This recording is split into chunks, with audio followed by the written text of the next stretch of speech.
انسان جو کام بھی شریعت و سنت کے خلاف کرتا ہے اس کو گناہ کہتے ہیں. اس گناہ سے توبہ کرنا لازم ہوتا ہے. ارشاد باری تعالی ہے وَتُوبُوا إِلَى اللَّهِ جَمِيعًا أَيُّهَا الْمُؤْمِنُونَ لَعَلَّكُمْ تُفْلِحُونَ. اور اے ایمان والو تم سب کے سب اللہ کے سامنے توبہ کرو تاکہ تم فلاح پا جاؤ. چنانچہ ابن تیمیہ رحمۃ اللہ علیہ نے الایمان الاوسط ایک کتاب ہے، اس میں 10 اسباب بتائے ہیں جن سے انسان کے گناہ معاف ہوتے ہیں. یہ 10 اسباب ہمیں زبانی یاد ہونے چاہیے تاکہ ہم ان کے ذریعے سے اپنے گناہوں کی بخشش کا بندوبست کر لیں. سب سے پہلا سبب استغفار. استغفار کہتے ہیں کہ اپنے گزرے ہوئے گناہوں پر نادم ہونا. شریعت نے کہا الندم توبۃ،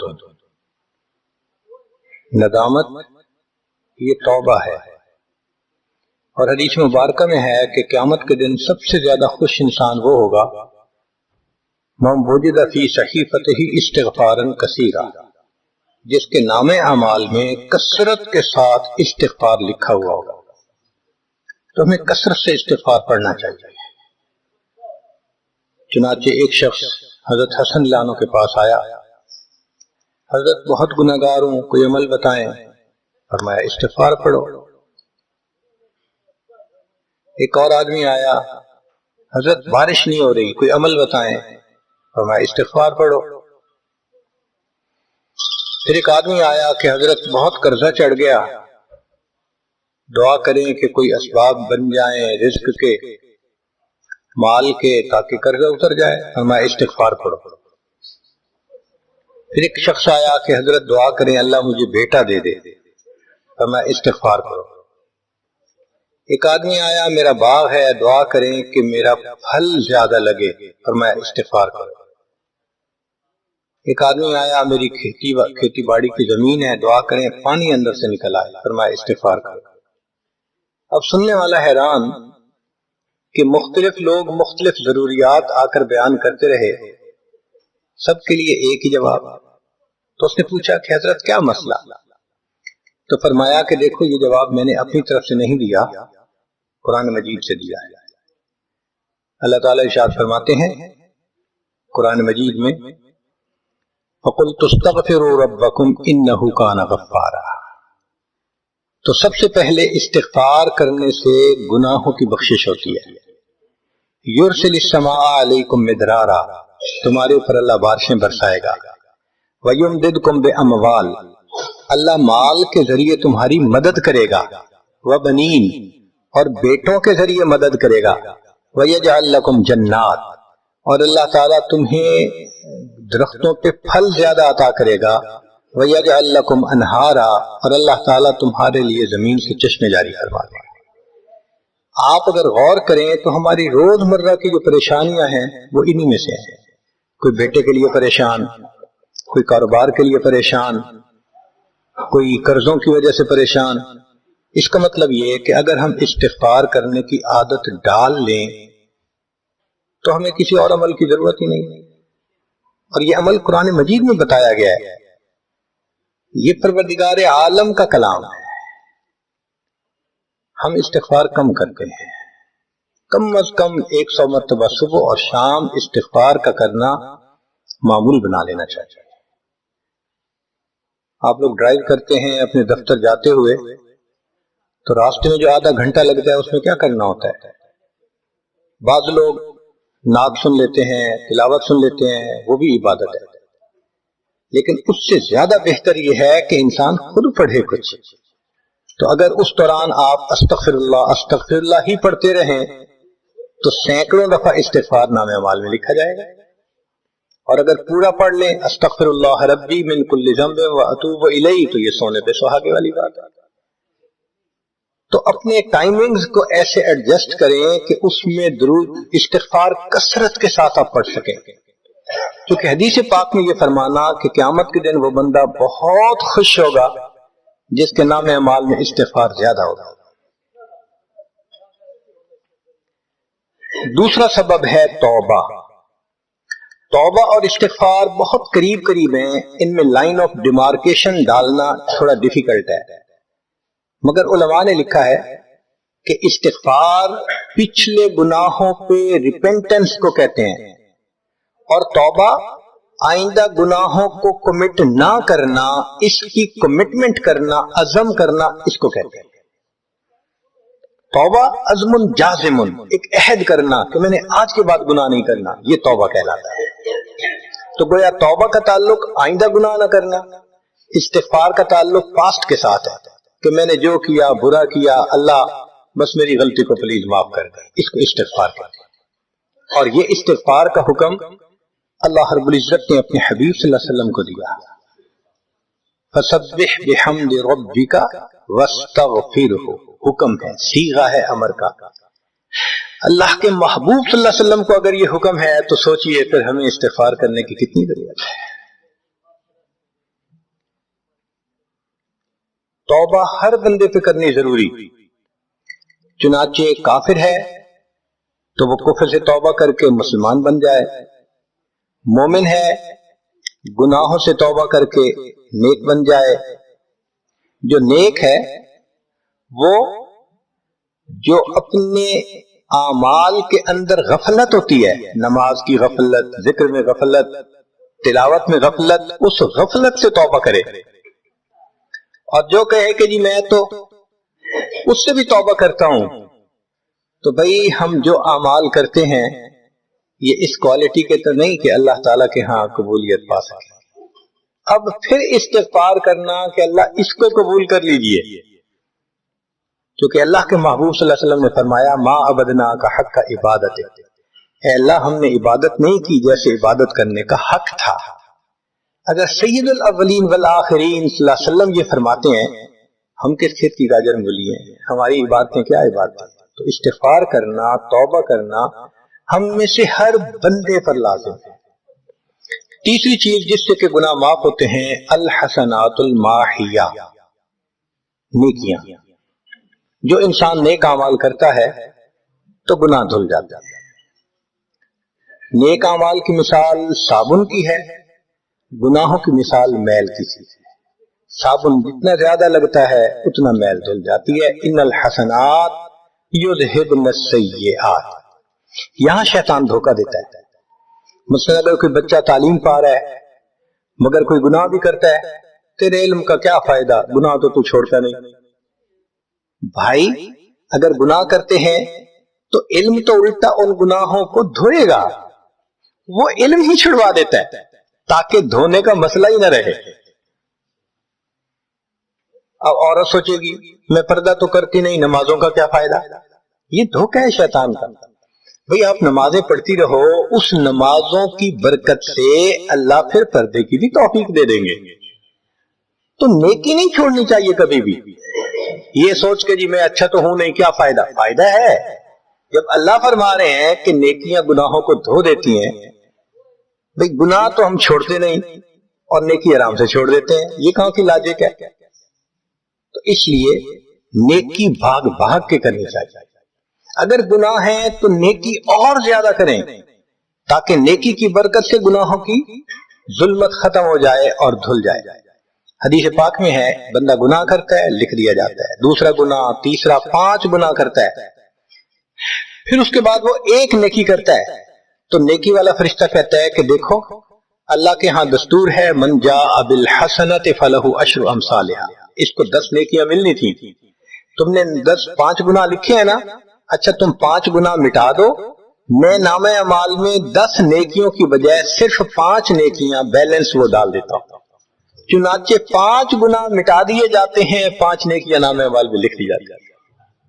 اس لیے خوب نیکی کرنی چاہیے تاکہ اللہ تعالیٰ گناہوں کی ظلمت سے ہمیں محفوظ فرما دے. چوتھی چیز جس سے کہ گناہ معاف ہوتے ہیں، دعاء المؤمنین للمؤمن. جو ایمان والے ایک دوسرے کے لیے دعائیں کرتے ہیں اس سے بھی گناہ معاف ہوتے ہیں. چنانچہ عمر لانو جا رہے تھے عمرے کے لیے، نبی علیہ السلام نے فرمایا اے بھائی ہمیں اپنی دعاؤں میں نہ بھولنا. تو نبی علیہ السلام نے امت کو تعلیم دی کہ ایک دوسرے کو دعاؤں کے لیے کہنا چاہیے. یہ بہت اچھی عادت ہے. کہ جب کسی سے ملیں جی ہمیں اپنی دعاؤں میں یاد رکھیں، والدین کو کہنا، بڑوں کو کہنا، دوستوں کو کہنا، کیا معلوم کس کی مانگی ہوئی دعا کام آ جائے۔ اس دعا کا فائدہ ہوتا ہے نا، تبھی تو قرآن مجید میں دعا سکھائی گئی، ربنا اغفر لنا ولإخواننا الذین سبقونا بالایمان، اے اللہ جو ہم سے پہلے ایمان والے چلے گئے ان کی بھی مغفرت فرما دے۔ تو فائدہ ہوتا ہے تو قرآن نے دعا سکھائی ہے نا۔ تو ایمان والوں کی دعاؤں سے دوسرے ایمان والوں کو فائدہ ہوتا ہے۔ حدیث پاک میں ہے دوست کی دعا دوست کے پیٹھ پیچھے رد نہیں کی جاتی، کیوں؟ اس میں خلوص ہوتا ہے۔ تو اس لیے حدیث پاک میں ہے، مسلم شریف کی روایت ہے کہ اگر کوئی آدمی فوت ہو جائے اور 40 آدمی جنازہ پڑھ لیں جو ایمان والے ہوں، توحید والے ہوں، فرمایا ما من رجل مسلم یموت فیقوم علی جنازته 40 رجلا لا یشرکون باللہ شیئا الا شفعهم اللہ فیہ، اللہ 40 بندوں کی نماز جنازہ کو قبول کر کے میت کی مغفرت فرما دیتے ہیں۔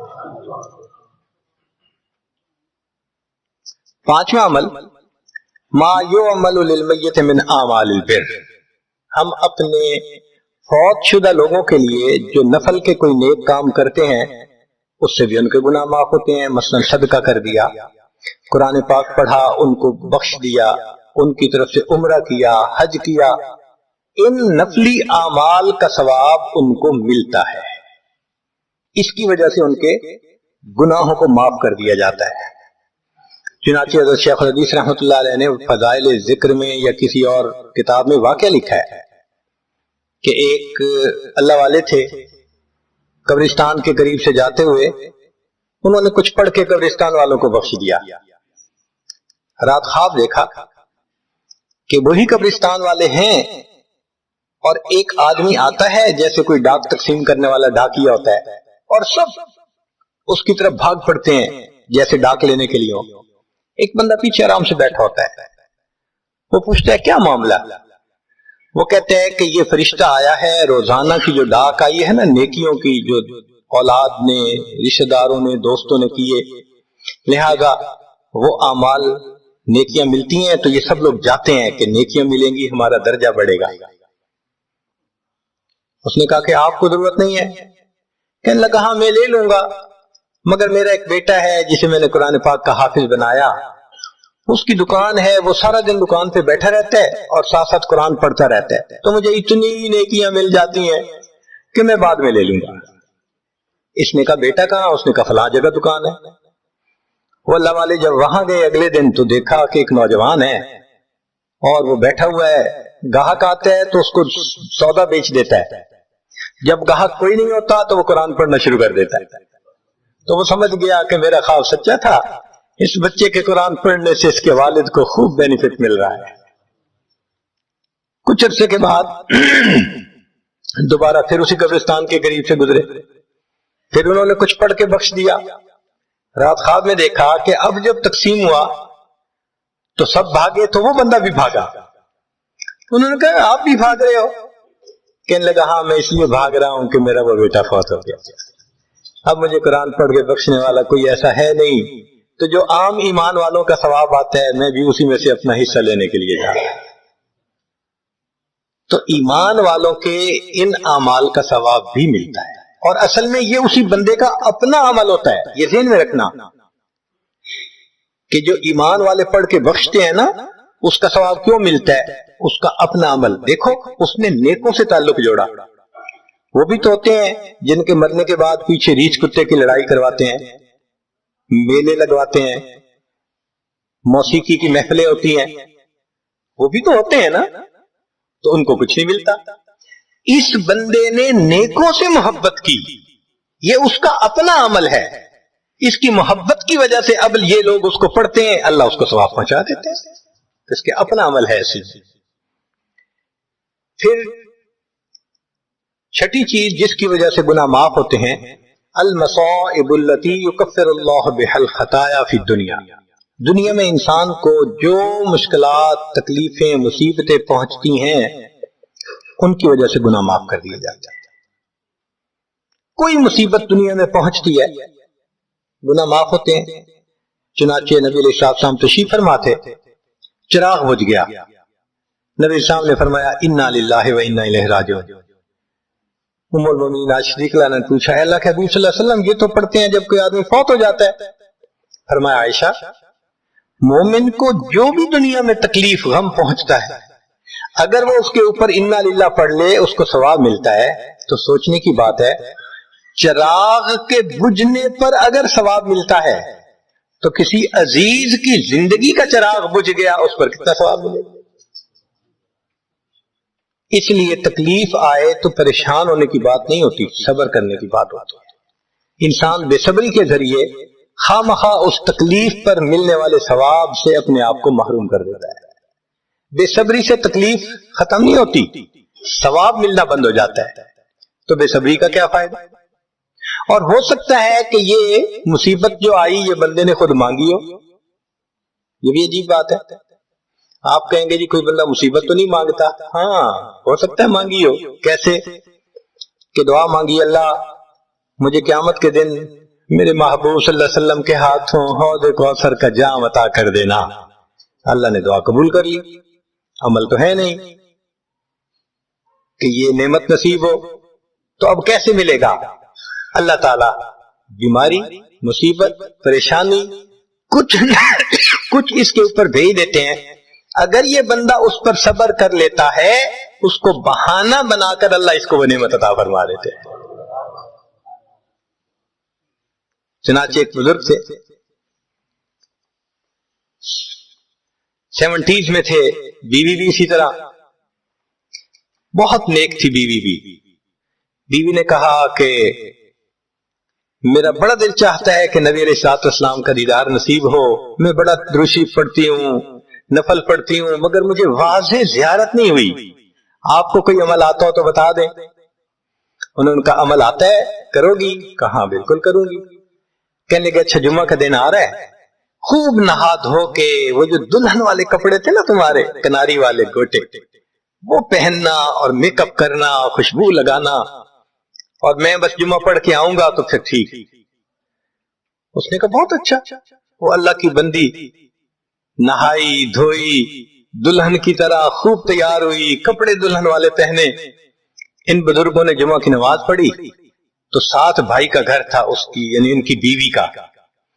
تو بیوی کے بھائی کے گھر چلے گئے. اس کو جا کے کہا میری عمر دیکھو اور آ کے اپنی بیوی بہن کی حالت دیکھو. اس نے کہا کیا مسئلہ؟ وہ ساتھ آ گیا. اور جب گھر آ کے اس نے دیکھا تو بیوی تو دلہن بنی بیٹھی ہے. بھائی کو غصہ آیا تمہیں اپنی یہ تمہاری عمر اور یہ تمہارے لچھن. اس نے تو ڈانٹا اور وہ بیچاری روئی اس کا دل ٹوٹا. رو رو کے حال برا سو گئی. اللہ کی شان کہ اس نیند میں اس کو نبی علیہ السلام کی زیارت نصیب ہو. اب وہ اٹھی تو وہ خوش بھی ہے اور پریشان بھی ہے. خوش اس بات پہ کہ زیارت ہو گئی اور پریشان اس بات پہ کہ میاں نے کیا کیا. خود کہا دلہن بنو اور خود بھائی سے مجھے ڈانٹ پڑوا دی. تو پھر اس نے پوچھا کہ آپ نے ایسا کیوں کیا؟ انہوں نے کہا دیکھو میں تمہاری زندگی کو قریب سے جانتا ہوں. میں نے تمہیں اتنا پیار محبت سے رکھا ہے کہ تمہیں زندگی کے کوئی تکلیف نہیں پہنچنے دی. میں نے تم نے عبادت کی انتہا کی ہے مگر کچھ نعمتیں ہوتی ہیں جو دل ٹوٹنے پہ ملتی ہیں. تو تمہارا تو کبھی دل ٹوٹا نہیں. تو میں نے ایک بہانہ بنایا کہ تمہیں کہا دلہن بنو بھائی کو شکایت لگا دی اس نے ڈانٹ پلا دی تمہارا دل ٹوٹا. اللہ کو رحم آ گیا. اللہ تعالیٰ ٹوٹے دلوں پر رحم فرما دیتے ہیں. تو ممکن ہے کہ یہ مصیبت یہ پریشانی اللہ کی طرف سے ہمارے لیے انعام کا سبب بن کے آئی ہو. اس لیے ہمارے بزرگوں نے کہا سکھ دکھاں تو دیواں وار کہ میں سکھوں کو دکھوں پہ قربان کر دوں. سکھ دکھاں تو دیواں وار دکھا آن ملائم یار کہ دکھوں نے مجھے میرے یار سے ملا دیا. اللہ کو بڑا ترس آتا ہے اس بندے پر جس پر کوئی مصیبت آتی ہے پریشانی آتی ہے. پھر ساتویں چیز جس سے کہ گناہ معاف ہوتے ہیں ما يحصل في القبر من الفتنة والزغطة والروع. قبر کے اندر انسان جب جائے گا تو اس کو وہاں پر ضغط قبر پیش آئے. قبر دباتی ہے اس قبر کے دبانے سے بھی گناہ معاف ہوتے ہیں، اور یہ ضغط قبر ہر کسی کو پیش آئے گا۔ سعد لانو ایک صحابی ہیں، نبی اسلام نے ان کا جنازہ پڑھایا اور اللہ کے محبوب صلی اللہ علیہ وسلم پنجوں کے بل چلنے لگے، تو صحابی نے پوچھا اے اللہ کے حبیب صلی اللہ علیہ وسلم آپ ایسے چل رہے ہیں؟ فرمایا سعد کی نماز جنازہ میں شرکت کے لیے اتنے فرشتے آسمان سے اتر آئے، مجھے پاؤں رکھنے کی جگہ نہیں مل رہی۔ پھر حدیث پاک میں آتا ہے کہ نبی اسلام نے فرمایا سعد کی وفات پر اللہ کا عرش بھی 3 دن تک روتا رہا۔ جن کی وفات پہ اللہ کا عرش روئے، اللہ کے فرشتے جنازے میں اترے، کیسے اللہ کے مقبول بندے ہوں گے؟ پھر نبی اسلام نے فرمایا سعد کو بھی ضغط قبر پیش آیا۔ تو اس کا مطلب یہ ہے کہ یہ ضغط قبر تو پیش آنا ہی ہے، ہر کسی کو آنا ہے، کوئی بھی ہو۔ اب یہ عجیب سی بات ہے، مگر اس کو سمجھیں کہ کیوں پیش آنا ہے۔ آپ اگر کسی ریسٹورنٹ پہ جائیں اور جا کے سویٹ ڈش کھائیں یا کباب کھائیں تو بل پے کرنا پڑتا ہے نا، گروسری سٹور سے جا کے کوئی چیز لائیں بل پے کرنا پڑتا ہے نا، ہر چیز کا بل ہوتا ہے۔ اس دنیا میں انسان جو مزے لیتا ہے بھلے جائز صحیح، ان کی بھی ایک کاسٹ ہے اور وہ اسے پے کرنی پڑے گی، اور وہ کاسٹ ضغط قبر سے پے ہوگی۔ اس لیے جس کی زندگی غربت میں گزری ہوگی اس کا ضغط قبر بہت کم ہوگا، اور جس نے عیش آرام مزے سہولت انجوائے کیا کاسٹ تو دینی پڑے گی نا۔ تو ضغط قبر تو پیش آنا ہے۔ ہمارے والد صاحب بچپن میں دیکھتا تھا میں کہ بہت اچھا سالن بنا ہوتا تھا نا، تو اکثر وہ گلاس پانی کا اٹھاتے تھے اور ایک گھونٹ پانی ڈال دیتے تھے۔ مجھے سمجھ نہیں آتی تھی یہ کیا کرتے ہیں، میں اکثر ان سے پوچھتا تھا ابو آپ ایسے کیوں کرتے ہیں، نہیں بتاتے۔ جب ان کی وفات ہوئی تو بعد میں والدہ صاحبہ نے کہا کہ اصل میں وہ یہ کہا کرتے تھے کہ نفس میرا دشمن ہے، میں اس نفس کو لذتیں کیوں دوں۔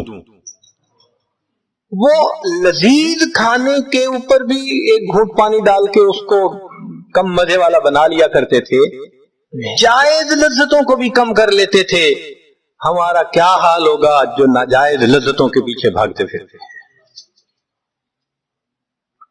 تو یہ ضغط قبر مومن کو بھی پیش آتا ہے اور کافر کو بھی، مگر فرق ہے، کافر کو پیش آئے گا کہ حدیث پاک میں آتا ہے دائیں طرف کی پسلیاں بائیں طرف اور بائیں کی پسلیاں دائیں طرف، یوں پسلیاں توڑ کے رکھ دیں گے۔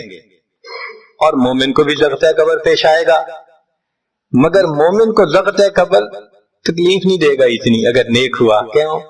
اچھا آپ بتائیں سر میں درد ہو تو آپ کہتے ہیں نا ذرا سر دبا دو، تو تکلیف ہوتی ہے یا راحت ملتی ہے؟ سر دبانے سے راحت ملتی ہے۔ جس طرح سر درد میں کوئی دبائے سر کو راحت ملتی ہے، ایسے ہی مومن کو ضغط قبر تو پیش آئے گا مگر مومن کے لیے راحت کا سبب ہے۔ 8ویں چیز جس سے کہ گناہ معاف ہوں گے، احوال یوم القیامت وکربها وشدائدها، قیامت کے دن جو انسان کو ایک وحشت کی کیفیت ہوگی، ہول کی کیفیت ہوگی، خوف ڈر کی کیفیت ہوگی۔ اللہ اکبر۔ امام غزالی رحمت اللہ علیہ نے تفصیل لکھی ہے کہ سارے لوگ کھڑے ہوں گے اور سورج بہت قریب ہوگا، پسینے میں شرابور ہوں گے۔ اللہ اکبر۔ اس وقت جہنم کے اندر ابال آئے گا اور جہنم کے اندر سے انگارے اٹھ کر اوپر جائیں گے اور واپس گریں گے۔ فرماتے ہیں اس وقت انبیاء میں سے کوئی نبی بھی ایسا نہیں ہوگا جس کو یہ ڈر نہ ہو کہ کہیں انگارے میرے اوپر نہ آ جائیں۔ اگر انبیاء بھی تھرا رہے ہوں گے ہمارا اس دن کیا ہے؟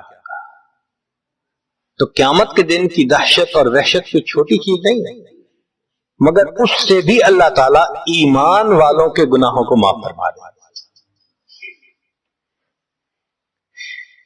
پھر نویں چیز جس سے کہ گناہ معاف ہوں گے، شفاعت النبی صلی اللہ علیہ وسلم فی اہل الذنوب یوم القیامہ، قیامت کے دن اللہ کے پیارے حبیب صلی اللہ علیہ وسلم جو اپنی امت کے لیے شفاعت فرمائیں گے، اللہ اس پر بھی امتیوں کے گناہوں کو معاف فرما دیں گے۔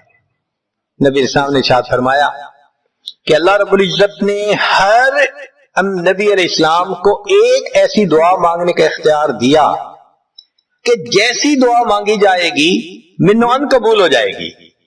تو انبیاء نے دعائیں مانگی، تو صحابی نے پوچھا اے اللہ کے نبی صلی اللہ علیہ وسلم آپ کو بھی اختیار دیا گیا؟ فرمایا مجھے بھی اختیار دیا گیا۔ اے اللہ کے نبی صلی اللہ علیہ وسلم آپ نے کیا دعا مانگی؟ فرمایا میں نے کوئی دعا نہیں مانگی، میں نے اس کو ذخیرہ رکھ لیا، قیامت کے دن جب میری گنہگار امت کا حساب ہوگا اس وقت میں وہ دعا مانگوں گا، امت کو لے کے جنت میں جاؤں گا۔ اللہ کے محبوب صلی اللہ علیہ وسلم کو امت سے کتنا پیار تھا۔ کوئی ماں اولاد کے لیے 23 سال نہیں روتی، جوان بیٹا فوت ہو 2-4 مہینے رو کے پھر نارمل لائف ہو جاتی ہے۔ کوئی باپ اولاد کے لیے 23 سال نہیں روتا۔ اللہ کے پیارے حبیب صلی اللہ علیہ وسلم امت کے لیے 23 سال آنسو بہا، رب امتی رب امتی رب امتی دعا مانگتے تھے، لمبے سجدے۔ ام المؤمنین عائشہ رضی اللہ عنہا فرماتی ہیں کہ محبوب صلی اللہ علیہ وسلم کے آنسو جو مصلی پہ گرتے تھے مجھے لگتا تھا کہ بارش کے قطرے زمین کے اوپر گر رہے ہیں، ایسے آواز محسوس ہوتی، اور اتنا لمبا سجدہ ہوتا تھا کہ کبھی کبھی میں اٹھ کے محبوب صلی اللہ علیہ وسلم کے پاؤں کے انگوٹھے کو ٹچ کرتی تھی کہ ابھی جان تو سلامت ہے نا، تب مجھے احساس ہوتا تھا نہیں ابھی تک نہیں، سجدہ لمبا ہو گیا، اتنا لمبا سجدہ۔ کس کے لیے؟ اللہ امت کو گناہوں کو معاف فرما دے، امت کے گناہوں کو۔ چنانچہ جب نبی علیہ السلام پر آخری یعنی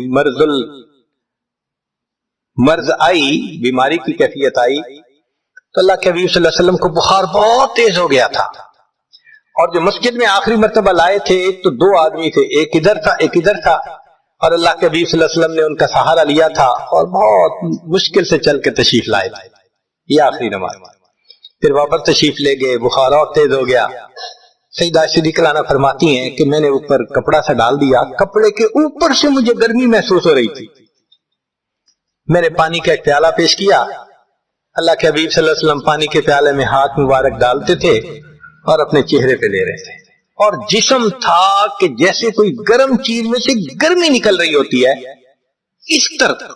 اس طرح وہ بخار سے دہک رہا۔ فرماتی ہیں کہ مجھے محسوس ہوا کہ یہ تو بہت تیز بخار ہے، کبھی ایسا نہیں دیکھا۔ تو میں نے پوچھا اے اللہ کے حبیب صلی اللہ علیہ وسلم بخار ایسا تو کبھی نہیں دیکھا، اتنا زیادہ تیز، اتنا زیادہ تیز؟ نبی علیہ السلام نے فرمایا عائشہ، مومن کو سکرات موت کے وقت جو تکلیف ہوتی ہے اس پر بھی اس کے گناہ معاف ہوتے ہیں۔ میں نے اللہ سے یہ دعا مانگی تھی، اللہ جب میری سکرات کا وقت آئے تو مجھے تکلیف زیادہ دے دینا، اور اس کے بدلے اللہ میری امت کے گناہوں کو معاف فرما دے۔ عائشہ یہ وہ سکرات ہے جس کی وجہ سے مجھے تکلیف بہت ہے، اللہ کے محبوب صلی اللہ علیہ وسلم کو اتنی تکلیف ہوتی تھی۔ اتنے میں اطلاع ملی، دروازہ کھٹکھٹایا گیا، پوچھا کون؟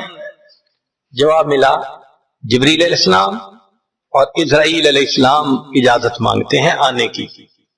نبی اسلام نے فرمایا جبریل اندر آ جائیں، تو جبریل آئے۔ اے اللہ کے حبیب صلی اللہ علیہ وسلم اللہ نے آپ کو یاد فرمایا ہے۔ نبی اسلام نے فرمایا جبریل اللہ تعالیٰ سے پوچھ کے یہ پہلے بتاؤ میرے بعد میری امت کا کیا حال ہوگا، پہلے پوچھ کے بتاؤ۔ جبریل علیہ السلام نے اللہ تعالیٰ سے پوچھا، رب کریم نے کہا فرمایا میرے محبوب سے جا کر کہہ دو اے محبوب آپ کے بعد آپ کی امت کو تنہا نہیں چھوڑیں گے۔ جب نبی علیہ السلام کو تسلی ہو گئی، محبوب نے فرمایا اچھا ملک الموت کو بھی بنا ہے۔ اللہ کے محبوب صلی اللہ علیہ وسلم کو امت سے ایسی محبت تھی، اللہ اکبر۔ چنانچہ حدیث پاک میں ہے کہ نبی علیہ السلام نے فرمایا خیرت بین ان یدخل نصف امتی الجنہ و بین شفاعہ، اللہ رب العزت نے مجھے چوائس دیا، اختیار دیا کہ اے میرے حبیب صلی اللہ علیہ وسلم آپ چاہیں تو آپ کی آدھی امت کو بلا حساب جنت بھیج دیں گے، اور آپ چاہیں تو جن کی آپ شفاعت کریں ان کو بھیجیں گے۔ نبی علیہ السلام فرماتے ہیں فاخترت شفاعہ، میں نے شفاعت کو چن لیا، لأنها اعم و اکثر، اس لیے کہ میری شفاعت پر آدھی سے زیادہ امت کے لوگ جنت میں چلے جائیں گے۔ اللہ اکبر۔ پوچھنے والے نے پوچھا اے اللہ کے حبیب صلی اللہ علیہ وسلم اترونها للمتقین، کیا آپ کی شفاعت نیکوں کے لیے ہوگی؟ فرمایا لا ولکنها للمذنبین الخطائین المتلوثین، نہیں، میری شفاعت میرے امت کے گناہگاروں کے لیے ہوگی۔ اللہ کے حبیب صلی اللہ علیہ وسلم کی شفاعت کا نصیب ہو جانا یہ بھی گناہوں کی بخشش کا سبب ہے۔ مگر شفاعت کس کو نصیب ہوگی اس کی بھی تفصیل سن لیجئے۔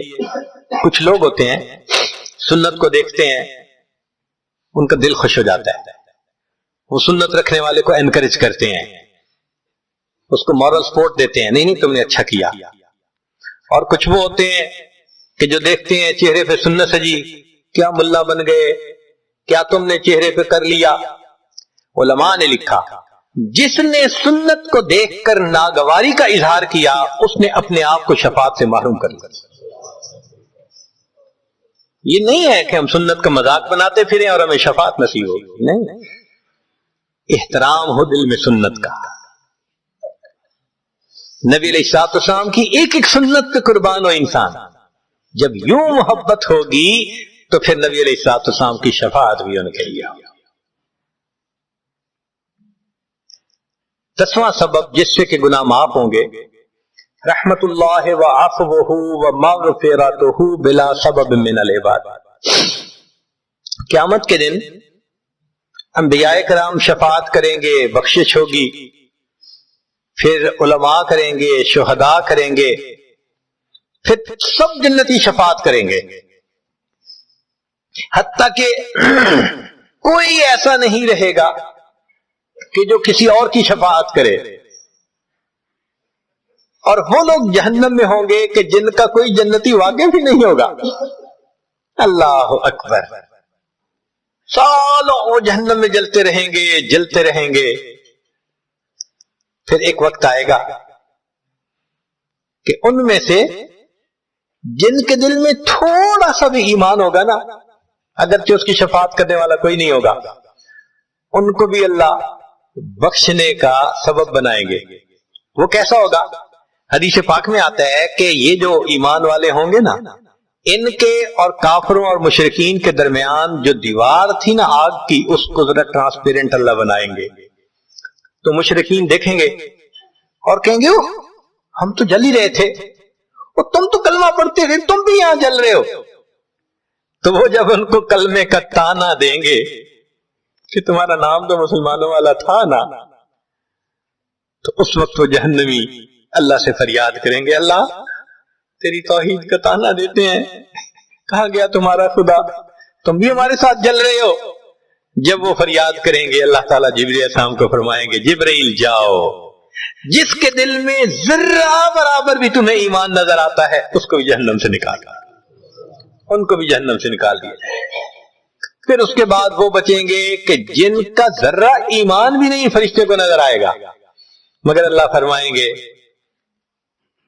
انبیاء نے بھی شفاعت کر لی، شہداء نے بھی، علماء نے بھی، جنتیوں نے بھی، اب میں اپنی رحمت کا اظہار کرتا ہوں، میں بھی تو بندوں سے محبت کرتا ہوں۔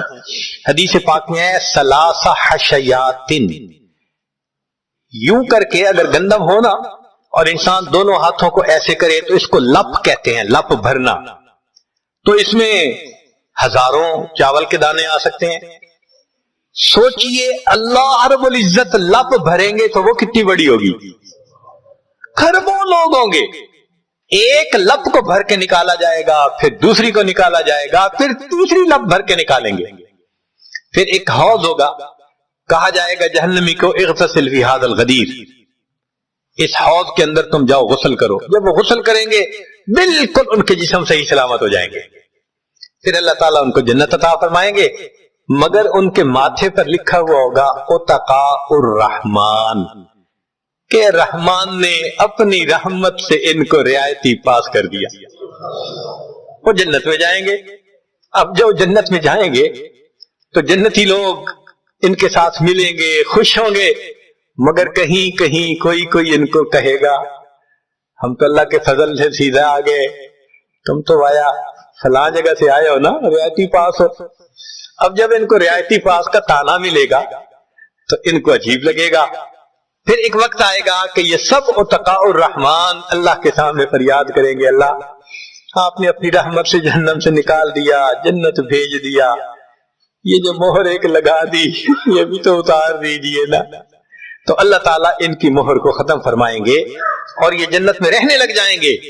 امام غزالی رحمت اللہ علیہ اس واقعے کو نقل کرنے کے بعد لکھتے ہیں میرا کوئی عمل ایسا تو نہیں کہ میں امید کروں کہ میں جنت چلا جاؤں گا، کاش اللہ مجھے ان اتقاء الرحمان میں شامل فرما لیتے،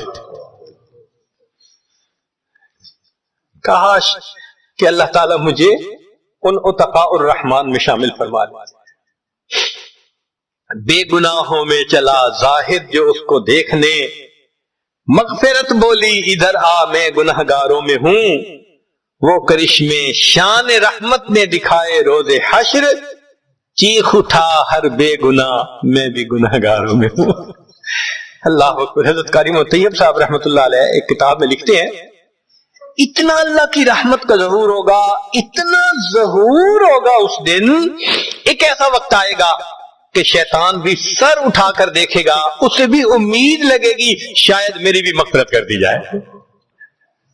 وَكَانَ بِالْمُؤْمِنِينَ رَحِيمًا۔ اللہ تعالیٰ قیامت کے دن اپنی رحمت کا اظہار فرمائے۔ اللہ کرے قیامت کے دن اللہ کی رحمت سے ہمارا کام بن جائے۔ اللہ تعالیٰ ہمیں اپنے گناہوں سے سچی توبہ کرنے کی توفیق عطا فرمائے، اور اللہ تعالیٰ ہمیں اپنے بخشش کیے ہوئے گنہگار بندوں کی قطار میں قیامت کے دن شامل فرمائے۔ وآخر دعوانا ان الحمد للہ رب العالمین۔